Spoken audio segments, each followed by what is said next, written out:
Olá, pessoal! Estamos aqui hoje mais uma vez para refletirmos juntos a nossa liturgia do dia, certo? E nesse domingo, nosso Deus bendito nos reúne aqui em torno do amor de Cristo Jesus para celebrar a aliança da vida nova. Este é o primeiro domingo deste mês de outubro inteiro dedicado às missões.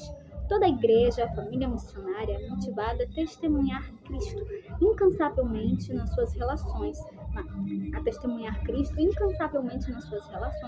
marcadas pela alteridade e pela interlocução. Então, que nós possamos celebrar este dia do Senhor com toda a fé. Então, a primeira leitura está em Gênesis capítulo 2, versículo 18 a 24. Gênesis capítulo 2, versículo 18 a 24. O Senhor Deus disse: Não é bom que o homem esteja só. Vou dar-lhe um auxiliar semelhante a ele. Então o Senhor Deus formou da terra todos os animais selvagens e todas as aves do céu, e trouxe-os a Adão para ver como os chamaria. E todo ser vivo teria o nome que Adão lhe desse. E Adão deu nome a todos os animais domésticos, a todas as aves do céu e a todos os animais selvagens. Mas Adão não encontrou uma auxiliar semelhante a ele. Então o Senhor Deus fez cair em sono profundo sobre Adão.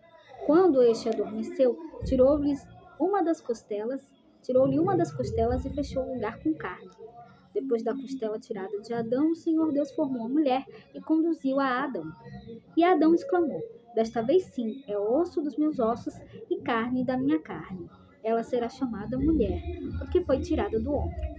Por isso o homem deixará seu pai e sua mãe e se unirá à sua mulher, e eles serão uma só carne.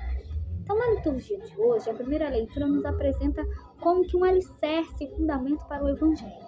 O homem deixará o seu pai e a sua mãe e se unirá à sua mulher, e eles serão uma só carne, diz o autor do livro do Gênesis. A pessoa humana não realiza sua missão de vocação sozinha, mas por meio do encontro com seu semelhante, estabelecendo laços de comunhão, chega à plenitude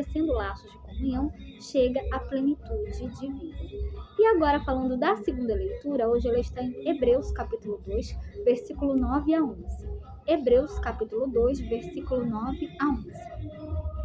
Irmãos, Jesus, a quem Deus fez pouco menor do que os anjos, nós o vemos coroado de glória e honra por ter sofrido a morte. Sim, pela graça de Deus em favor de todos, ele provou a morte. Convinha de fato que aquele por quem e para quem todas as coisas existem e que desejou conduzir muitos filhos à glória, levasse o iniciador da salvação deles à consumação por meio de sofrimentos. Pois tanto Jesus, o santificador, quanto os santificados são descendentes do mesmo ancestral. Por esta razão, ele não se envergonha de os chamar irmãos.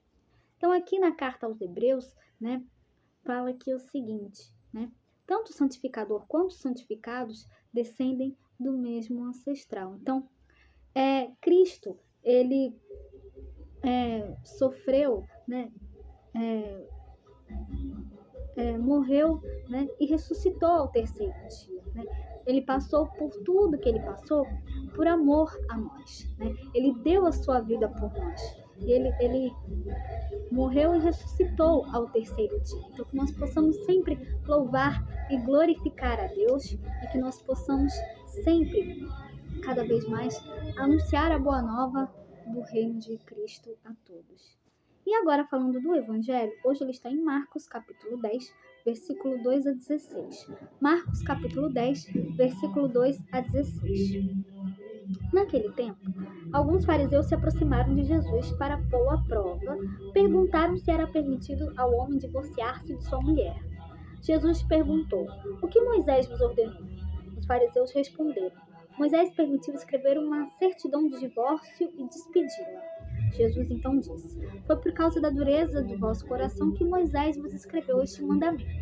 No entanto, desde o começo da criação, Deus os fez homem e mulher. Por isso, o homem deixará seu pai e sua mãe, e os dois serão uma só carne. Assim, já não são dois, mas uma só carne. Portanto, o que Deus uniu, o homem não separe. Em casa, os discípulos fizeram novamente perguntas sobre o mesmo assunto. Jesus respondeu: Quem se divorciar de sua mulher e casar com outra, cometerá adultério contra a primeira. E se a mulher se divorciar do seu marido e casar com outro, cometerá adultério. Depois disso, traziam crianças para que Jesus as tocasse. mas os discípulos as repreendiam. Vendo isso, Jesus se aborreceu e disse: Deixai vir a mim as crianças, não as proibais, porque o reino de Deus é dos que são como elas. O reino de Deus é dos que são como elas. Em verdade vos digo, quem não receber o reino de Deus como uma criança, não entrará nele. Ele abraçava as crianças e as abençoava, impondo-lhes as mãos. Então, no Evangelho de hoje, Jesus indica que a união matrimonial é vontade de Deus e por ele é abençoada. O amor entre o homem e a mulher é selado pelo sacramento do matrimônio, que é indissolúvel em sua raiz. Contudo, a indissolubilidade deve ser entendida como dom divino e não apenas como lei. O casamento é indissociável na medida que celebra o amor entre os cônjuges. Então, esse amor vivido de forma verdadeira e sincera entre o casal, visando ao bem e ao cuidado mútuo, é sinal do próprio amor de Deus, tanto para com o ser humano, quanto para com a sua igreja, tá certo? Então, era isso que eu tinha que falar para vocês hoje. Muito obrigada a todos por curtirem, por comentarem. Aqueles que só assistem mesmo também agradeço. Espero que vocês tenham gostado dessa reflexão de hoje. Espero encontrá-los todos aqui amanhã, segunda-feira, se Deus quiser, para continuarmos refletindo cada vez mais as leituras da Sagrada Escritura. Então, muito obrigada a todos e até a próxima, se Deus quiser.